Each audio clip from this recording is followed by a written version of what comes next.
Bà con mình có thấy không? Chỉ sau vài ngày trầm lắng, giá lúa hôm nay đã bất ngờ quay đầu tăng nhẹ trở lại. Dù mức tăng chưa lớn, nhưng lại là tín hiệu rất đáng chú ý. Có thể mở ra một xu hướng mới cho thị trường. Vậy đây là cơ hội để bán ra?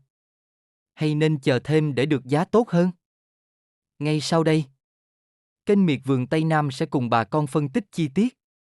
Dưới góc nhìn chuyên môn, thị trường lúa gạo trong ngày hôm nay đang phát đi những tín hiệu phục hồi tương đối rõ ràng sau giai đoạn trầm lắng trước đó. Mặc dù mức tăng giá chưa lớn, chỉ dao động nhẹ trong khoảng 100 đến 200 đồng mỗi ký. Nhưng đây lại là yếu tố rất quan trọng, cho thấy lực cầu trên thị trường đang dần quay trở lại. Điểm đáng chú ý là hoạt động mua bán đã sôi động hơn. Thương lái bắt đầu thu mua tích cực hơn so với những ngày trước. Điều này phản ánh tâm lý thị trường đang chuyển biến theo hướng tích cực. Khi cả người bán lẫn người mua đều kỳ vọng vào một xu hướng giá ổn định hoặc tăng nhẹ trong thời gian tới. Trong bối cảnh đang bước vào cao điểm thu hoạch, nguồn cung lúa trên thị trường là khá lớn. Tuy nhiên giá không những không giảm sâu mà còn có dấu hiệu nhích lên. Đây là dấu hiệu cho thấy cán cân cung cầu đang được giữ ở trạng thái tương đối cân bằng. Thậm chí lực cầu đang có xu hướng cải thiện dần. Từ góc độ chiến lược, diễn biến này có thể được xem là giai đoạn tạo nền giá. Khi thị trường bắt đầu tích lũy sau một nhịp điều chỉnh, nếu xu hướng mua vào tiếp tục được duy trì ổn định, rất có khả năng giá lúa sẽ bước vào một nhịp tăng rõ ràng hơn trong những ngày tới. Tuy nhiên, bà con cũng cần theo dõi sát diễn biến thị trường. Bởi mức tăng hiện tại vẫn mang tính thăm dò. Việc quyết định bán ra nên cân nhắc dựa trên từng giống lúa, thời điểm thu hoạch và nhu cầu thực tế của thị trường. Nhìn chung, thị trường lúa gạo hiện nay đang chuyển từ trạng thái trầm lắng sang tích cực hơn, tạo tiền đề quan trọng cho một xu hướng khả quan hơn trong ngắn hạn nếu các yếu tố hỗ trợ tiếp tục được duy trì ổn định. Sau đây em xin cập nhật chi tiết. Giá thu mua lúa, gạo trên thị trường thế giới, thị trường xuất khẩu của Việt Nam và thị trường trong nước. Tại một số kho của các khu vực trọng điểm. Để bà con mình tham khảo. Quyết định giá bán cho ruộng lúa của nhà mình nhé. Thị trường xuất khẩu Việt Nam. Giá gạo xuất khẩu Việt Nam tiếp tục ổn định. Gạo 5% tấm. 400 đến 415 đô la một tấn. Gạo Jasmine. 430 đến 435 đô la một tấn. Xu hướng. Thị trường giữ giá ổn định. Chưa có biến động mạnh. Là yếu tố hỗ trợ tâm lý tích cực cho thị trường trong nước. Thị trường trong nước. Giá lúa tăng nhẹ 100 đến 200 đồng mỗi ký. Giá gạo ổn định. Giao dịch khởi sắc hơn so với hôm qua. Nhận định. Thị trường đang hồi phục nhẹ. Dự báo giá lúa có thể tiếp tục tăng trong những ngày tới. Giá gạo nguyên liệu và thành phẩm. Gạo nguyên liệu IR504. 8.000 đến 8.100 đồng mỗi ký. Gạo thành phẩm IR504. 9.500 đến 9.700 đồng mỗi ký. Tấm thơm. 7.600 đến 7.800 đồng mỗi ký. Cám khô. 10.500 đến 11.500 đồng mỗi ký. Giá lúa khu vực đồng bằng sông Cửu Long tăng nhẹ.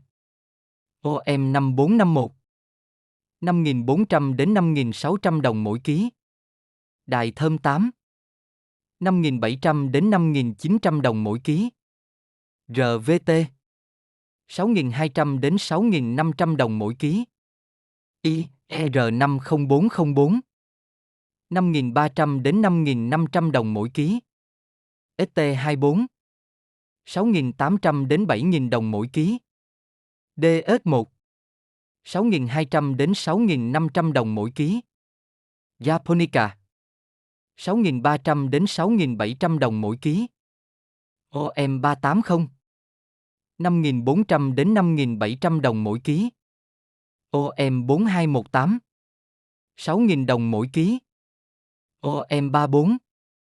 5.200 đến 5.400 đồng mỗi ký. Nàng hoa. 5.700 đến 6.000 đồng mỗi ký. OM18.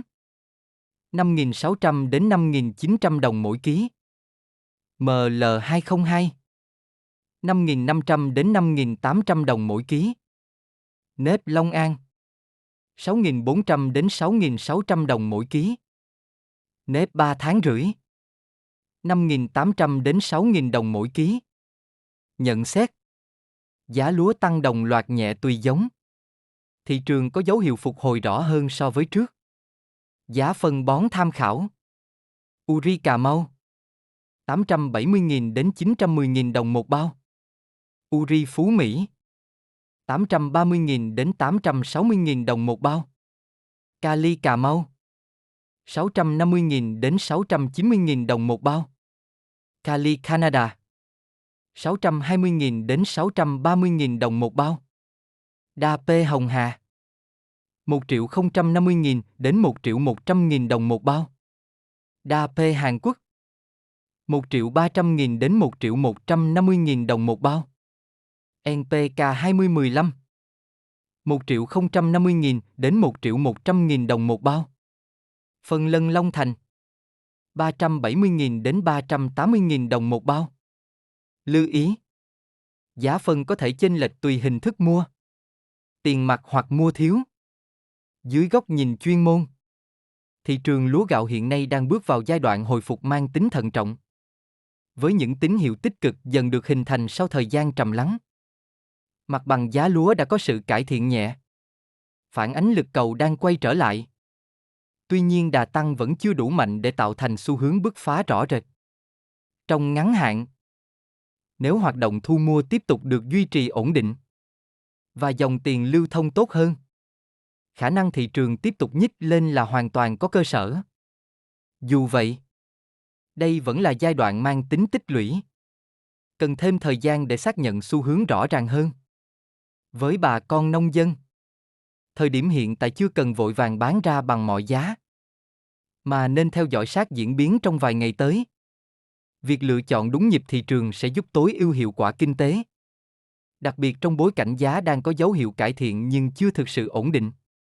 Bà con thân mến, thị trường đang bắt đầu có tín hiệu tích cực trở lại. Và đây có thể là giai đoạn rất quan trọng để quyết định bán ra.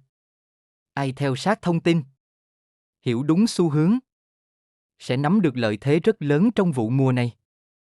Nếu bà con thấy bản tin hữu ích, đừng quên đăng ký kênh Miệt Vườn Tây Nam để mỗi ngày đều cập nhật nhanh nhất giá lúa gạo. Chúc bà con trúng mùa, trúng giá. Và hẹn gặp lại trong bản tin tiếp theo.